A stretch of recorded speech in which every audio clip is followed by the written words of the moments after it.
Hello everyone! In this tutorial series, we explain how to formulate and numerically solve different versions of the nonlinear model predictive control problem. We implement the solution in MATLAB. The focus of this series is mainly on the practical implementation without going too deep into the theoretical aspects of nonlinear model predictive control. You're currently watching tutorial number 1. In this tutorial, we explain how to formulate an open-loop nonlinear model predictive control problem and how to approximate its solution in MATLAB. However, before watching this video tutorial, we strongly suggest you that you go over our previous tutorial on how to implement a linear model predictive control algorithm from scratch. A tutorial is given over here and its link will be given in the description below this video tutorial. In the tutorial that you're currently watching, you will learn how to implement a nonlinear model predictive control problem from scratch in MATLAB. And here's the main code file that you will learn how to write.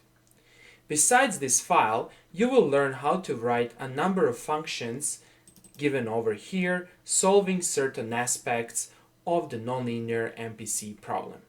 A link to the developed codes will be given in the description below this video tutorial.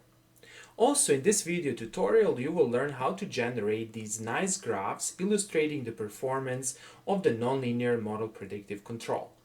Over here, you can see the behavior of the nonlinear model predictive control in the state space. That is, over here you see a phase portrait and the state trajectory of the desired behavior of the system and the control behavior of the system. Over here you can see the time domain representation of the response of the nonlinear model predictive control. The red line over here represents the desired trajectory, that is, this is our desired behavior of a system, and the black line over here represents the control trajectory. You can see that the control trajectory follows the desired behavior of the system. Disclaimer: the algorithm, MATLAB implementation, and the main ideas presented on this web page and in this video are an intellectual and digital ownership of the author Aleksandar Haber. This tutorial should not be reproduced or reposted on other websites. This tutorial should not be used as a part of the official curriculum and course provided by universities or educational institutions or companies without the written consent of the author. The developed algorithm and codes should not be used in commercial applications and should not be used for academic research without the written consent of the author. Here, for the presentation clarity and completeness, we first briefly formulate a continuous time open-loop model predictive control problem. The open loop means that we predict and compute the complete future control input sequence at the initial time step, without shifting the time step and without observing the state at the shifted time steps. That is, we assume that once it is computed at the initial time step, the complete future control sequence is applied at the subsequent time steps. This strategy can easily be modified to develop a closed-loop model predictive control algorithm. A closed-loop model predictive control algorithm for linear system is explained in our previous tutorial, whose link is given in the description below this video. Here, it should be kept in mind that the continuous time formulation is rarely used in practice. The issue is that this problem is infinite dimensional and usually it cannot be solved directly. Instead, this problem is usually discretized and additional assumptions are introduced before it can be solved. This will be explained later on in this tutorial. We consider a nonlinear dynamical system in the general state space form represented by this equation. In this equation, x is the n-dimensional state vector, u is the m-dimensional control input vector, and f is a nonlinear state function that maps states and inputs into the n-dimensional derivative vector of states. That is, x dot represents the derivative of x, where dot it represents the time derivative. The goal of the MPC algorithm, where MPC stands for the Model Predictive Control, is to track a reference or desired state trajectory. This trajectory should be designed by the user. In typical position control and mechanical systems, this trajectory consists of the user-defined position and velocity profiles. Let the desired reference trajectory be denoted by xd of t. Over here, this trajectory is represented by this red line. That is, this red line represents the time behavior of xd. Before we formulate the nonlinear MPC problem, we need to introduce the concept of the continuous time prediction and control horizon denoted by the capital letter T on this graph. The continuous time prediction and control horizon denotes the time duration of the time horizon over which we predict the state trajectory as well as formulate and solve the control problem. The prediction and computations are performed at the initial time step. In this graph, the initial time step is 0. And the computed control sequence is applied to the actual system during the duration of the control horizon. Again, I need to mention over here that this is an open loop model predictive control problem formulation. That is, we are not going to shift this initial time step to this time step number 1 and then repeat the procedure. Instead, for simplicity, and since this is just first part of the tutorial, we will focus on this problem formulation. That is, this control and prediction horizon will not be shifted over time. Next, we assume that the complete state vector at the beginning of the prediction and control horizon is given or directly measured. That is, we assume that x of 0, where 0 represents the initial time step t is equal to 0, is completely known. This graph illustrates the main ideas of an open-loop nonlinear MPC.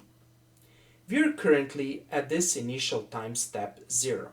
Our goal is to design this control input sequence that should control the system over the control and prediction horizon.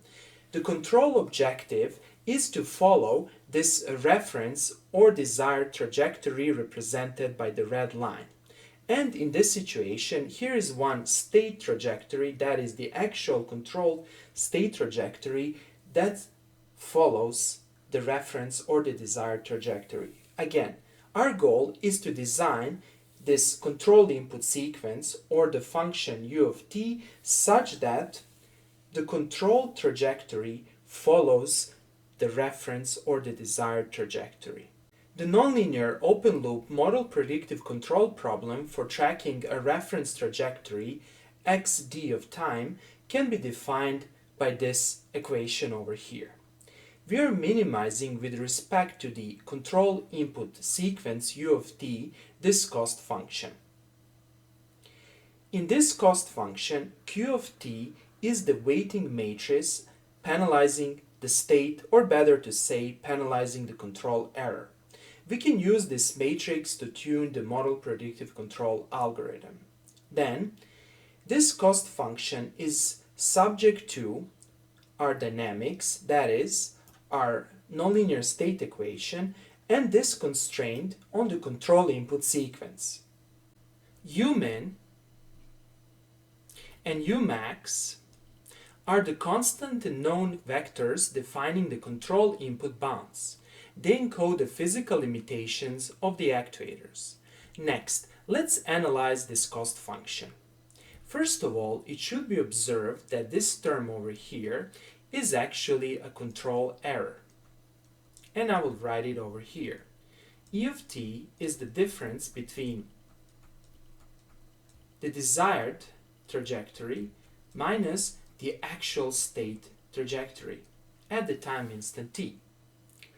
By keeping in mind this fact, we can see that this cost function over here is actually an integral of the weighted 2 norm of the control error. That is, this cost function j, this part over here, j, can be written as an integral from 0 to t, e of t transposed, since e of t is a vector, multiplying q of t, that is multiplying our weighting matrix, multiplying e of t as a normal vector. And this is integrated over time. Here, you should observe that in this problem formulation, we have only penalized the control error. However, you can modify this cost function such that this cost function takes into account the control input. Let me explain how to do that. You can define the cost function like this. J is equal to an integral from 0 to capital T, e of t transposed, q of t multiplying e of t. This term over here is actually this term over here, and on top of this term you can add an additional term penalizing the control input. This term should look like this: u of t transposed q u of t, u of t, and over here dt. This part over here penalizes the speed of response. Speed of response. On the other hand, this part over here penalizes the control energy. By proper selection of q of t and q u of t, you can achieve a trade-off between the speed of response and the control energy. For example, if you want to have faster response of your system, entries of q of t should be larger than the entries of q u of t. And here I'm making a very, very restrictive assumption that q of t is a diagonal matrix and that q u of t is also the diagonal matrix. Again, if you want to have faster speed of response, make sure that the entries on the main diagonal of q of t are larger than the entries on the main diagonal of q u of t. On the other hand, if you want to save the control energy, then you should do vice versa.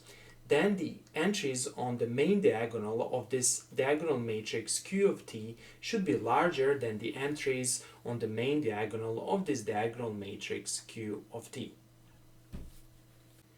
If we would be able to somehow solve this optimization problem, then the solution would be a continuous time control input function written over here. U hat of time and the initial condition x of 0. However, in the most general case, it is practically impossible to compute such a function in the analytical form. One of the main difficulties is that this problem is an infinite dimensional, and in addition, our dynamics is nonlinear. The way to solve this problem is to approximate the original problem by a finite dimensional problem. Let's explain this. The idea over here is to discretize time and to discretize our continuous time dynamics. The first step is to introduce a finite dimensional control input sequence. We assume that instead of searching for a continuous time control input sequence, we search for a discrete time and finite control input sequence represented by these vectors. Over here, u0, u1, u2 until un minus 1 in the general form can be represented like this. That is, uk, where k can be 0, 1, 2, 3 until n minus 1, is actually the control input sequence at the time is equal to k multiplying h, where h is a discretization constant chosen by the user and k is a discrete time instant. Here, the last time instant, that is this time instant, n minus 1 multiplying h, corresponds to the control and prediction horizon t. That is, t is given over here. In this way, we split the prediction and control time horizon that's originally from 0 to capital T into an equidistant time instance given over here. That is, time is now 0, h, 2h, 3h until n minus 1h. Again, h is a discretization constant chosen by the user. The positive integer number n over here is called the discrete time prediction and control horizon. Next, we assume that the control inputs are constant between the discrete time instance k multiplying h and k plus 1 multiplying h. That is, we assume that the following equation holds true. U of t is equal to u of discrete k. It is equal to constant for all t in the time interval from k multiplying h until k plus 1 multiplying h, where k can go from 0, 1, 2 until n minus 1. A typical control input is shown over here. Here we have time on the horizontal axis, and on the vertical axis we have our u of t. Since this sequence is discretized, from the time instant 0 to 1 multiplying h, we have a constant value of u of 0. Then, from 1h to 2h time interval, we have u1. Then we have u2, u3, u4, u5, etc. The next step is to discretize the continuous time dynamics. Here, we can use explicit or implicit discretization schemes, or even the discretization scheme used by MATLAB's ODE45 solver. We will actually use the ODE45 solver in our MATLAB simulations that will be explained in the sequel. For the presentation clarity, we will formally use the discretized dynamics obtained by using an explicit time-forward discretization. By discretizing our original continuous time dynamics and under the assumption of the constant input between the time samples, we obtain the discrete time state equation representing the discretized dynamics. And here is the equation. xk plus 1 is now some nonlinear function g coming from the discretization of x of k and u of k.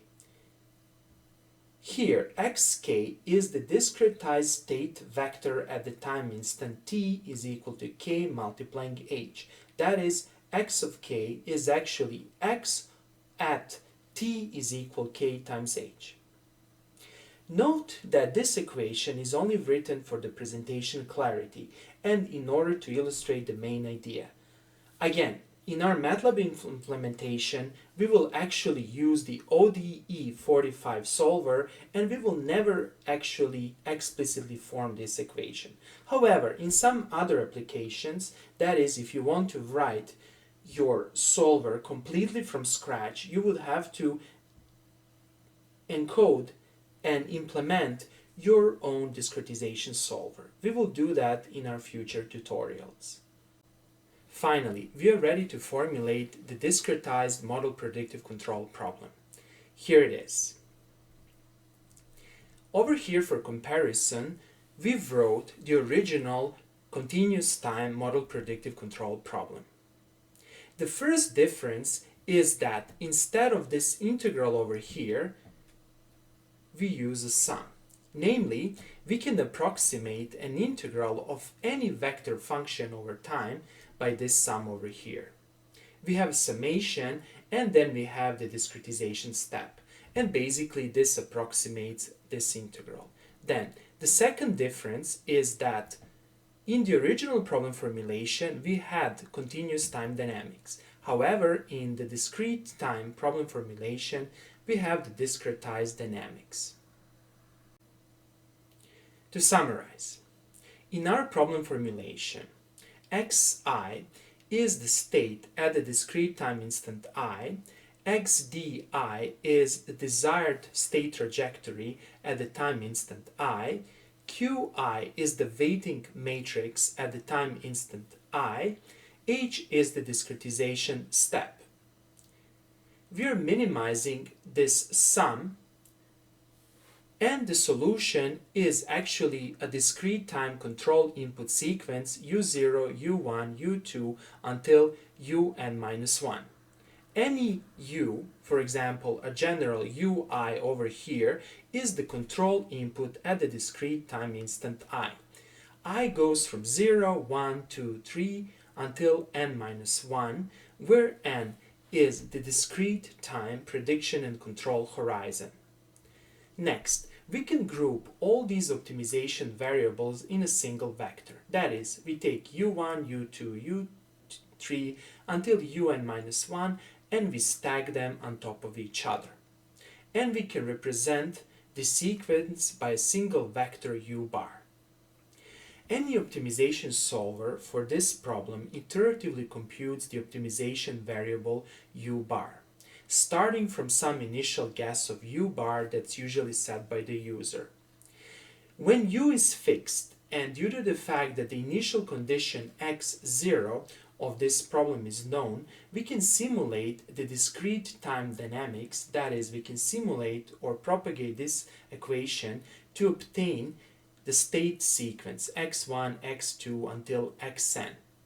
That is, in every iteration of the optimization solver, the discrete states in this cost function can be substituted, that is, this xi or any x can be substituted by their numerical values. Then, since the reference trajectory is known, that is, since we know xdi for any I, in every iteration of the optimization solver, we can evaluate this cost function. This is actually enough for implementing the solution of this optimization problem in MATLAB. And we can use, for example, an interior point method or any other method available in the MATLAB's optimization toolbox to solve this problem. Then, to implement the solution of this optimization problem in MATLAB, we actually don't need to know the gradients of this cost function. However, if you can analytically compute the gradients, then you can significantly speed up the computations. We will not explore that idea in this tutorial. That is, we will not compute the gradients to speed up the computations. To summarize, to implement the solution of this optimization problem, it's only necessary to actually have a routine for evaluating this cost function, and the MATLAB's control systems toolbox will do all the magic. We will test the model predictive control implementation by using two examples. The first example is a linear mass spring damper system in the state space form. Here it is. Over here, C, D, and M are the model constants. They are mass m, C is the spring constant, and D is the damping constant. x1 is the position of the mass, and x2 is the velocity of the mass. We will start with this relatively simple linear system in order to verify the implementation. And then we will proceed with a more complex nonlinear example represented by this nonlinear state space model. Again, we have that x1 dot is x2 and x2 dot is given over here. Here G, B, C, D, and N are actually the model parameters. And I will show you the values later on in simulations.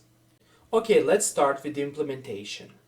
A link to the code files explained and developed in this video tutorial is given in the description below this video. Let's start with the implementation of the dynamics of the first example. Here's our first example again. It's a simple mass spring damper system, and we need to define its open loop and control dynamics. We provide a thorough and detailed explanation of the MATLAB codes implementing the solution of the nonlinear model predictive control algorithm. You have to carefully watch this video tutorial and implement all the steps and all the code lines by yourself.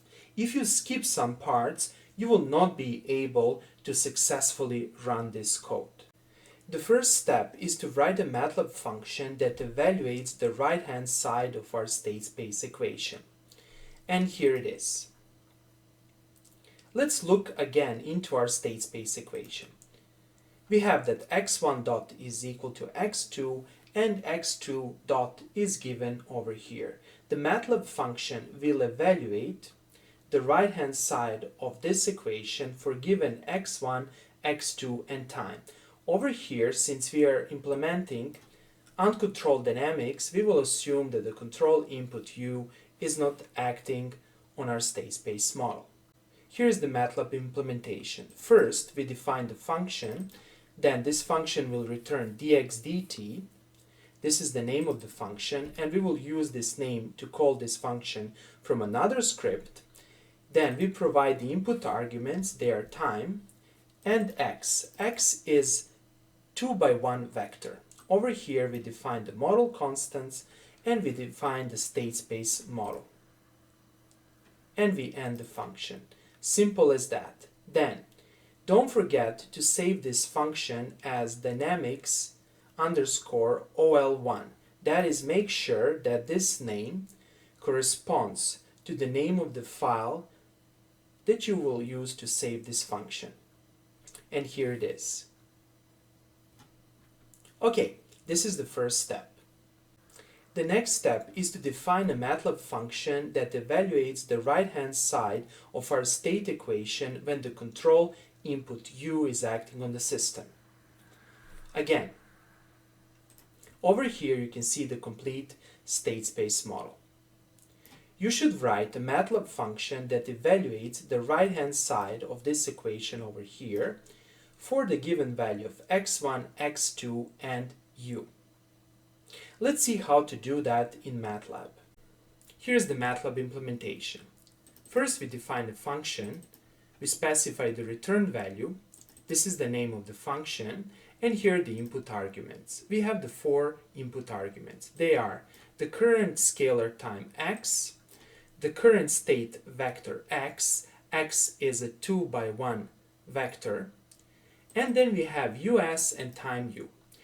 Us is actually array of the control input values, and time u is an array of the corresponding time instance. Us and time u are used over here to interpolate the current value of u.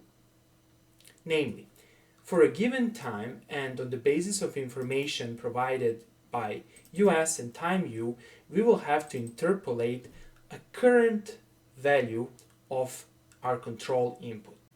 Here's an explanation of us and time u.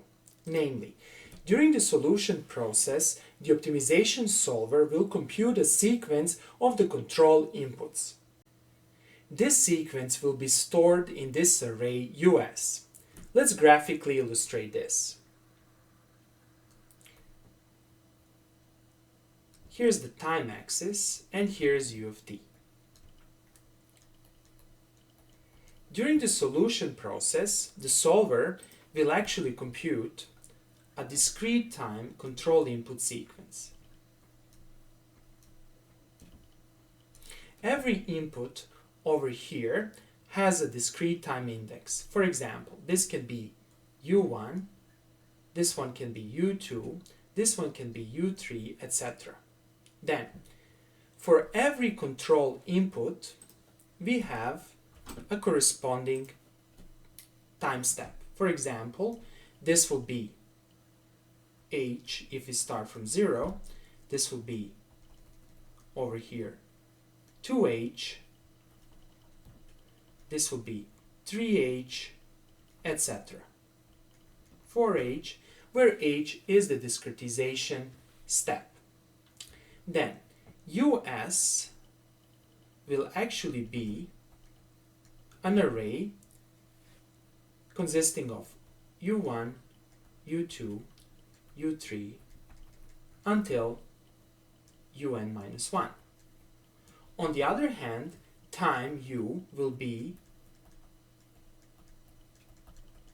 the corresponding time instance. So we have h 2h, 3h, etc. Okay, now, somewhere over here, for a given time t, we will have to evaluate the continuous time version of our control input sequence. To remind you, the control input sequence is kept constant during the time intervals. That is, it's kept constant. Over here it's like this. For example, over here it's like this, and over here it's like this. This is very important to keep in mind. And initially it might be here. And over here it's like this. Now, let's say t is somewhere over here. This is the current t set by the ODE 45 solver that will be used to call this function. Then, on the basis of this current value of t, we need to find the corresponding value of the control input. And we will do that by using a simple interpolation. That is, we will use the so-called previous interpolation that will set this value on the basis of the value of time. And that's what's happening over here. That is, to implement this, that is, to implement our dynamics that's being controlled, we will need to interpolate the current value of control input on the basis of this sequence.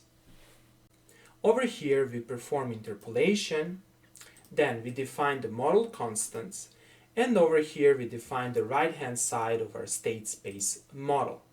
Notice over here that ui over here is actually interpolated and corresponds to u in our state space model. That is, it corresponds to this value. Next, save this file as dynamics1.m. That is, the name of the file should correspond to the name of the function. Good. Let's do the same thing for the second example. First of all, we have to define a function that evaluates the right-hand side of the uncontrolled dynamics. Here is the dynamics of the second example. This is the first state equation, and here is the second state equation. Over here, G, B, C, D are actually the model parameters. And over here you can see how the control input is affecting the dynamics. Let's learn how to implement this example in MATLAB. Here's the function that defines, or better to say that evaluates, the right-hand side of the state equation of the second example when the control input u is not acting. dx dt is the name of the variable that will be returned. Dynamics under dash ol2 is the name of the function. The input arguments are time, this is a scalar, and 2 by 1 vector x. Here we define the model constants, and over here we define the right-hand side of the state equation. That is, for given time and x, over here we evaluate the right-hand side of our equation. And that's it. Next, make sure that the name of the file is dynamics underscore ol2 and save it. Okay, the next step is to write a similar version of this file. However, this time we will have a control input u here affecting our state space dynamics. Let's see how to do that. Here's the file. Again, over here we need to define the variable that this function will return. This is the name of the function, and again we have 4 input arguments. They are scalar time, 2 by 1 vector x, then we have us and time u. These are arrays specifying the control input sequence and the corresponding time instance. Over here again we interpolate the current value of the input u, then we define the model constants, and over here we define the right-hand side of our equation. Here it is, and I will zoom out such that you can see it over here. The difference with respect to the previous file is that over here we have a scalar value of the control input, and that's it. Make sure that you save this file and that the name of the file is dynamics2. So currently, you can see my files over here. I defined dynamics1, dynamics2, dynamics ol1, and dynamics ol2. Make sure that these files are being created. Next, open a new MATLAB script and start writing the main file. The main file will be used to call other functions for solving the MPC problem. First of all, let's clear the MATLAB workspace, then let's clear the command window history, and over here let's close all the graphs or figures. Over here we can select the examples. I have two variables, dynamics and dynamics OL. This add dynamics means that dynamics will be a function handle. And if I want to refer, or better to say to use the first example for testing the MPC implementation, I will leave this part as dynamics1 and this part as dynamics OL1. However, if I want to select the second example, I will need to enter the proper function handle. That is, I will need to enter dynamics2 and dynamics OL1. And notice over here that dynamics2 is actually the name of the M file defining the function. That is, over here, dynamics will be a function handle of the MATLAB file defining the actual dynamics. Let's return this to 1 and 1, since we will first test the first example. Next, let's learn how to draw a phase portrait of our system. First of all, we need to define the limits for x1, then we need to define the limits for x2. That is, we need to define the limits for both state space variables. Then over here, I wrote a function called phase portrait. Here it is.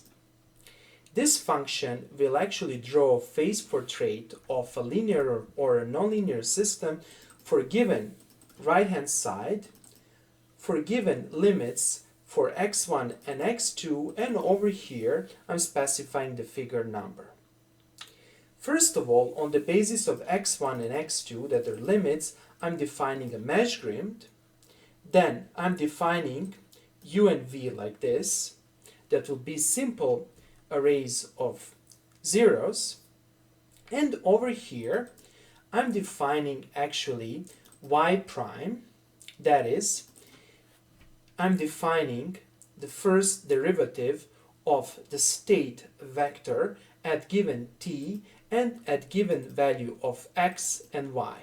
And notice over here that x and y are actually coming from the grid.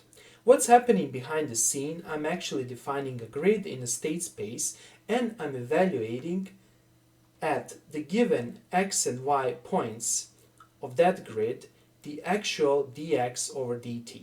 And notice over here that I'm doing it for the initial time t0. In our case, the dynamics does not explicitly depend on time. However, this is a very useful thing to do when the dynamics depends on time. Over here, I'm creating a figure, and I'm using this function to draw arrows. That is, at every point, I will draw an arrow whose length and direction is actually defined by the first derivative of my state. And I'm specifying the labels, I'm specifying the box, specifying axis type equal, and that's it. Let's see how this works in practice. After defining over here from the main file limits for x1 and x2, I'm calling this function. The first input argument of this function is actually the function handle defined over here. The second and the third are x1 and x2 limits, and the last one is the figure number. Let's evaluate everything from here to here, and let's see the output.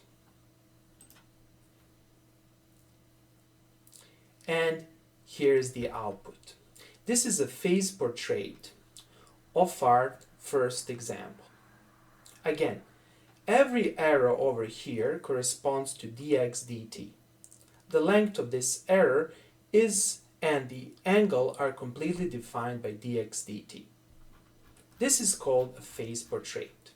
On top of this phase portrait, we will draw a state space trajectory simulated from an arbitrary initial condition.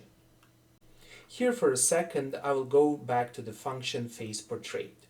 Don't forget to save the phase portrait as phaseportrait.m and make sure when executing the code the folder is active. That is, the folder in which you saved all the function is actually active over here. You can also set the path. To do that, click here. Then you need to find this option set path, and over here you need to click add with subfolders. And you need to find the location of your folder. In my case it's here, codes. Oops, it's actually here, codes, and I have a folder implementing my Model Predictive Control. Let me just find it. Here it is. And you can put it in the MATLAB path, close, and don't save for further sessions. Now this folder is also in the MATLAB workspace or memory, such that when you execute a code from a different script and when you refer to this function, MATLAB will be able to find this function. Okay, let's continue. Now we know how to draw a phase portrait of the system. Next, let's learn how to simulate a single state trajectory. Over here, I'm setting the discretization step for simulating a simple state trajectory. I'm specifying the complete time vector. I'm specifying the initial state for simulation.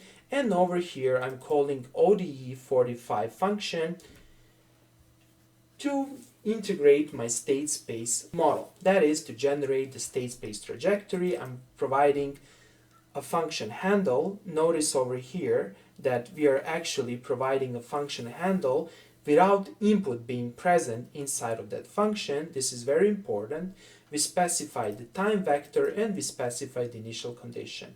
And over here we plot the trajectory. We specify ys and ys2. This will be actually our trajectory, since this function will return ys. Here this will be x1, this will be x2, and we are specifying the line width. Then over here we are plotting the start point as a circle, then we are plotting the end point as a square, and we are specifying the legend. Okay, let's run everything from the beginning.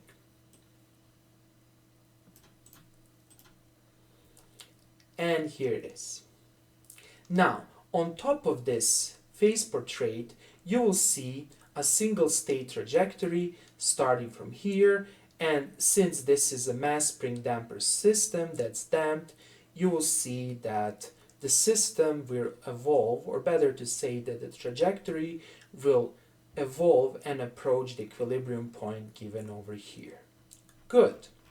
Let's continue. Next, let us explain how to solve the open loop MPC problem. First of all, we need to select the parameters. The discrete time prediction and control horizon is 40.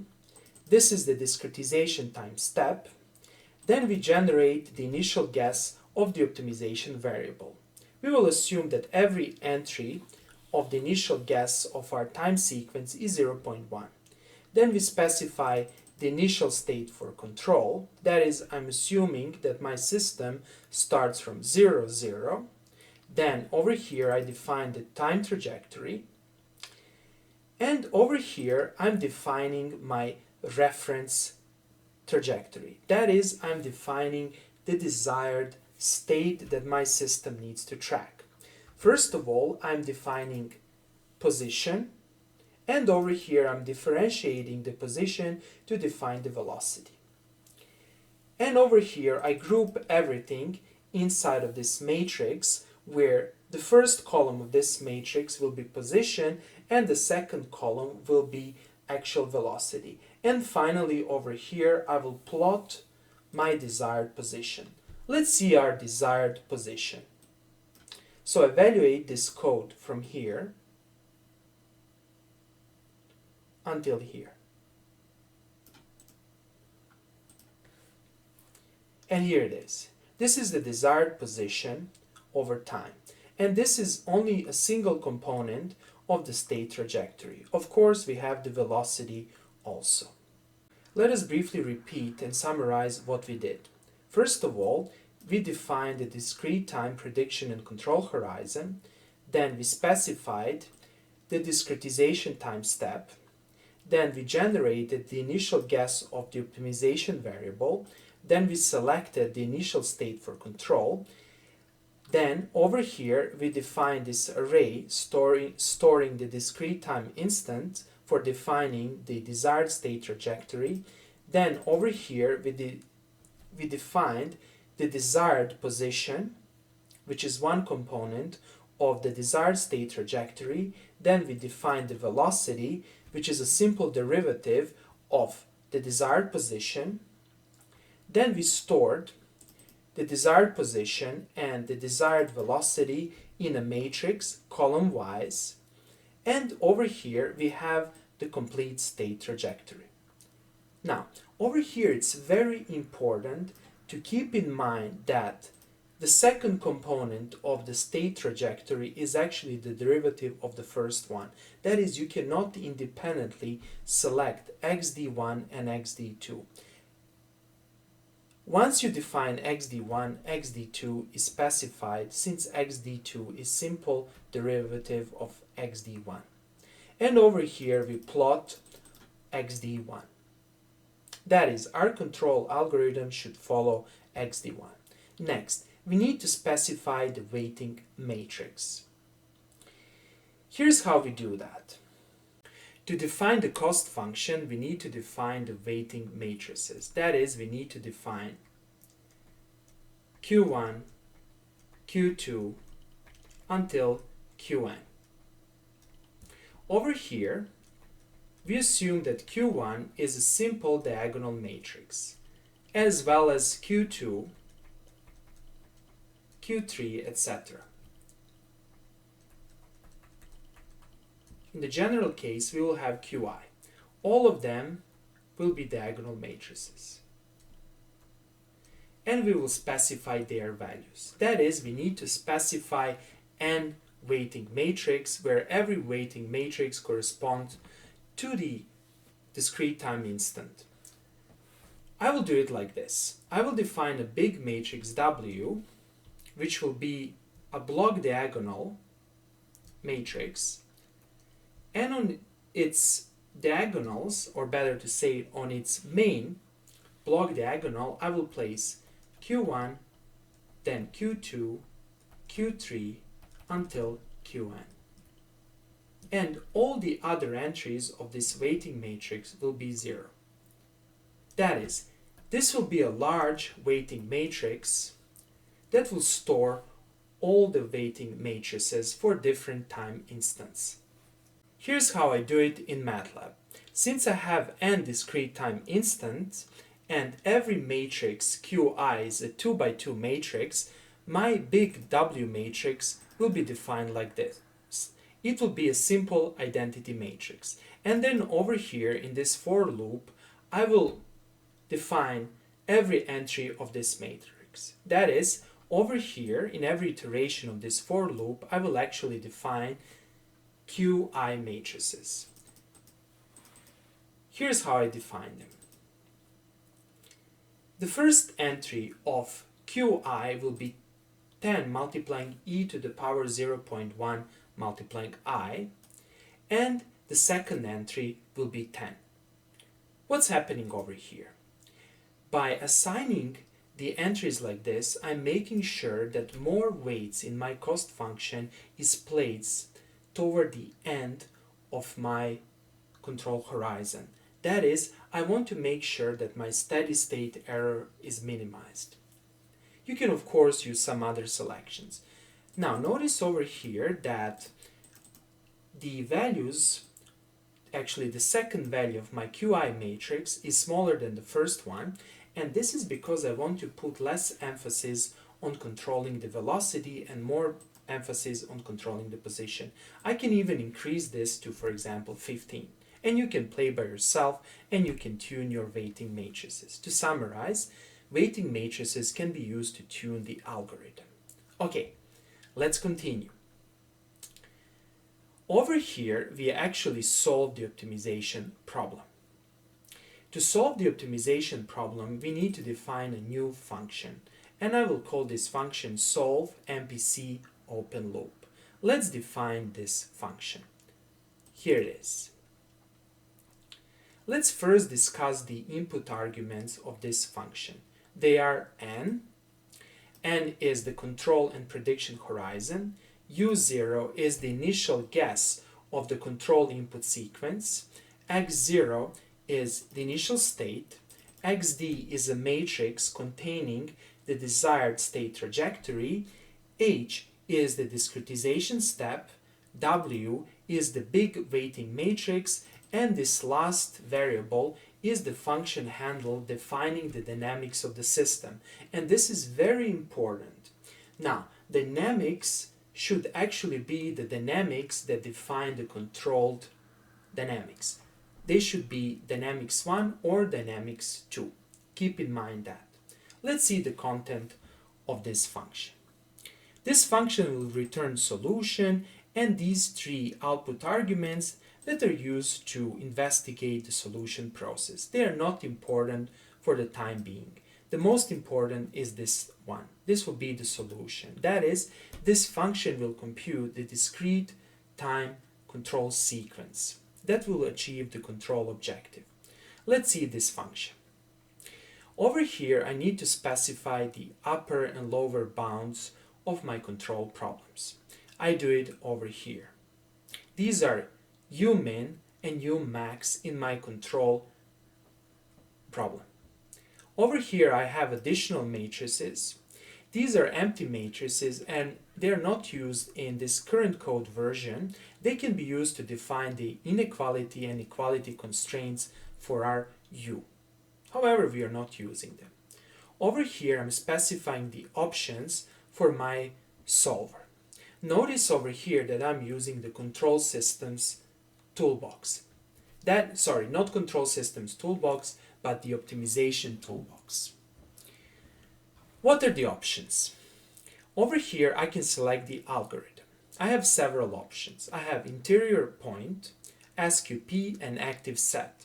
I discovered that active set gives the best results on my computer. It might not be the fastest one, however, it's the most accurate one. However, I strongly suggest you that you also test other algorithms.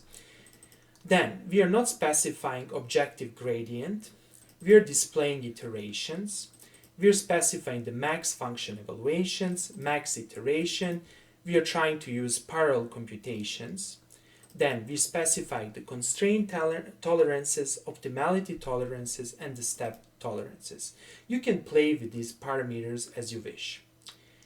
Over here, we solve the optimization problem. Okay, so what's happening over here? To solve the optimization problem, we use fmin constraint. Fmin constraint is a very powerful MATLAB function for solving constrained optimization problems. Over here, we need to specify the name of the function that's used to evaluate our cost function. Then, we're specifying the initial guess of our solution, and notice that u0 is actually the input of our function. Here it is. Then, we specify inequality constraints. They are actually empty matrices over here. Then we are specifying the equality constraints. Again, they're empty matrices and vectors. And over here, we specify lower bound and upper bounds. Here are the lower bounds and upper bounds. Here, I'm assuming that my control input is between -10 and 10. And of course, you can play with this parameter. Let's continue. Then, here is an empty array. And finally, I'm specifying the optimization options specified over here. And that's it. The main part of this fmincon is actually this function. We need to define this function that evaluates our cost function for given u. Let's look again at our cost function. Here it is. We need to write a MATLAB function that will evaluate the value of the cost function for the given control input sequence. To do that, we will first need to discretize the dynamics, and by discretizing the dynamics, we will actually generate a sequence of states x1, x2, x3 until xn, and then we will simply substitute these states over here, and since we know xd, we will be able to evaluate this cost function. Okay, so here's the function that evaluates the value of the cost function. Notice over here that this is a nested function. That is, this function is actually inside of our original function called solve MPC open loop. Consequently, this nested function over here will be able to see all the input arguments and all the variables defined in this parent function. That is, it will be able to see all these input arguments as well as anything defined over here.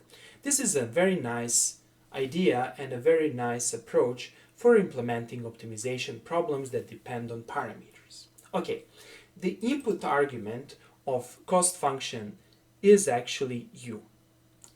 Over here we define time for simulation, and over here we generate a discrete time trajectory by using ODE45 solver. This dynamics is actually a function handle that's being sent to this function. It can be either dynamics 1 or dynamics 2. And over here we are specifying time, state, u, and time simulation. Notice that this u and time simulation are actually the values that are used for interpolation in dynamics 1, that is over here, or in dynamics 2, over here. This is very important to keep in mind. Let's go back. In OD45, we need to also specify the initial state for simulation.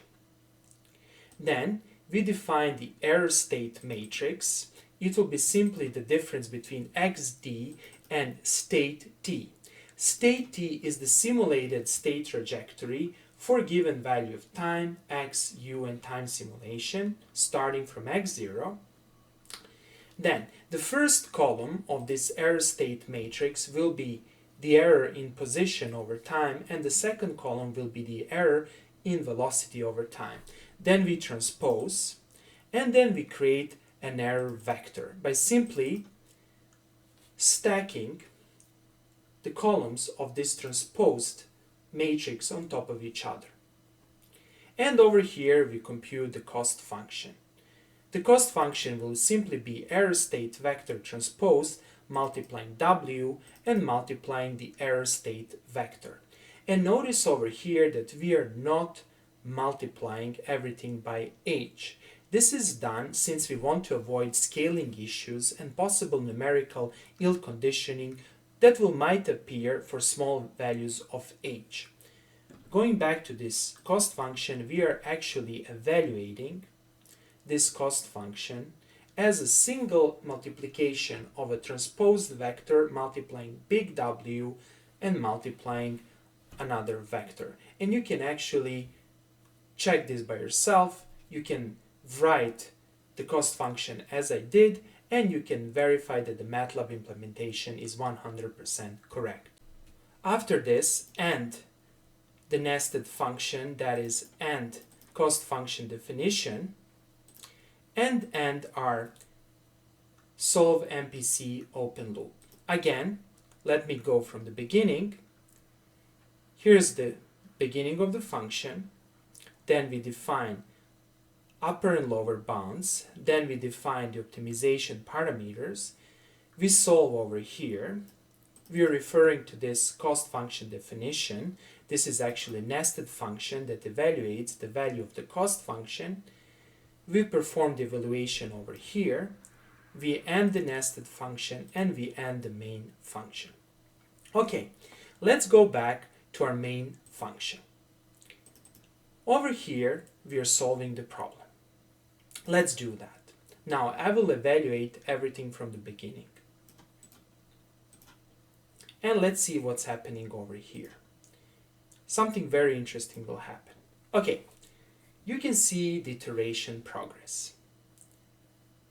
You can see step by step how the solver is solving the problem. Over here, this column is actually the value of the cost function. You can see the step length, derivatives, and some other information. If I go back to this function, and if I go all the way up, you can see that I specify display to be iteration. By specifying display iteration, I'm actually able to see what's happening behind the scene, and I can see the progress of my optimization. If you didn't specify this option over here, you will not see anything. Now you have to be patient. And another thing to keep in mind that I'm using the active set algorithm. Of course, you can use some other algorithm, such as, for example, interior point. However, as I mentioned previously, I discovered the accuracy of the interior point method is not the best. Okay, let's go back to the main code. You can see actually the output, and this output can be interesting to analyze the performance of the optimizer. However, we are not going to do that in the interest of the brevity of this tutorial. Okay, so let's go all the way down to the line we executed. Here it is. And the solution will be stored in this array. And here's the solution. Every entry of this array called solution represents the control input at the corresponding time sample. The next step is to verify the control trajectories. Next, we simulate the final control trajectory.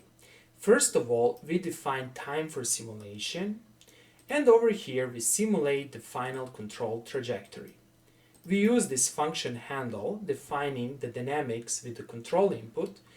We specify time x solution. Note the solution is actually the solution returned by our MPC solver, and this solution represents the discrete time control input sequence, and we specify the time for simulation, we specify it again, and we set the initial condition. And over here, we plot the trajectory in state space. First of all, we generate a phase portrait. To generate the phase portrait, we specify the limits for x1 and x2. Then we specify hold on, since we want to plot everything in figure 3. Then we call the function phase portrait that's being previously defined. And over here, we plot the controlled state trajectory. The controlled state trajectory is actually defined, or better to say, it's an output argument of OD45.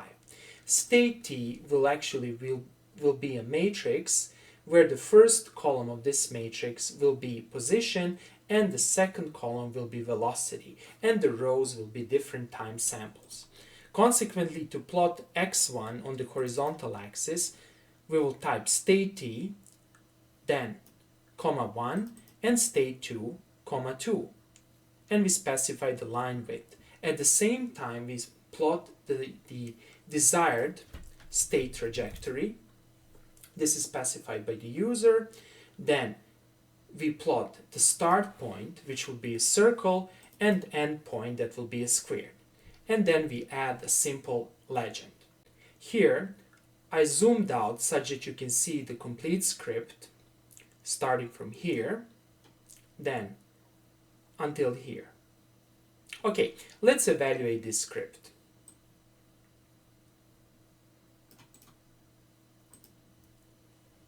Here it is. And let's analyze this graph. Let's see. The arrows represent the phase portrait.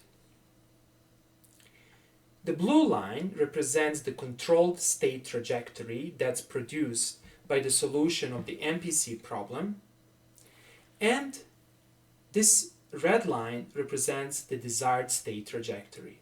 Our controlled state trajectory starts from this circle and ends over here. Not bad.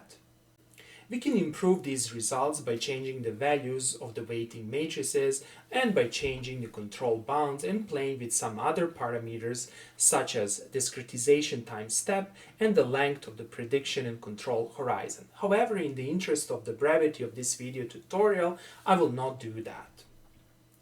Let's continue. The next step is to plot the desired state and control trajectories over time.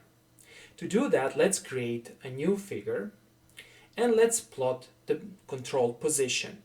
In the same graph, let's plot the desired position. Let's see the results. Here it is. We can see that our control algorithm is able to relatively accurately track the desired trajectory. In this graph, the black line is the controlled position and the red line is the desired position. And finally, let's investigate the performance of the model predictive control algorithm in the case of example number 2. To do that, go all the way up and over here, instead of dynamics 1, specify dynamics 2, and over here change this number to 2. And that's it. We are all set. Now let's execute the code. First of all, let's draw a phase portrait of the second example. I will evaluate everything from here until beginning. Here it is. What is interesting about this example is that we have two equilibrium points. This is the first equilibrium point and this is the second equilibrium point. And we have two regions of attractions, meaning that if I start from here, I will converge to this equilibrium point. However, if I start from here, I will converge to this equilibrium point. Okay, let's now generate a single trajectory. Then what I will do, I will evaluate the code from here until beginning. And let's see a single trajectory. I start from here, and since I'm in the region of attraction of this equilibrium point, I will converge to that equilibrium point. Let's continue. Let's now run the complete code and generate all the graphs and solve the optimization problem. Okay, here we have to be patient. Here's the solution process. Again, this might be not the fastest solver, however, it's the most precise one. Over here we can see the simulation results. These are the state space trajectories in the state space. What is interesting to see over here is that we have kind of the initial divergence, that is an overshoot in the state space. However, we have a very accurate convergence at the end. And you can also see it from this graph over here representing the time domain behavior of the system. Now, let me illustrate one fact. Go back to the code. And over here, scroll down and change the value of the weight matrix. So over here, I'm currently having, let me find it, 15. However, I will put 10 over here. And then I will run the code again. And let's see the change. And after changing the values of the weighting matrices, you can see improved convergence. You can see that right now we don't have a significant overshoot and that we are oscillating around the desired state trajectory. And finally over here we have a relatively accurate tracking. And you can see a time domain behavior of the desired trajectory and the actual control trajectory. We can see that the control trajectory is able to relatively accurately track the desired trajectory. Okay, that's all for today.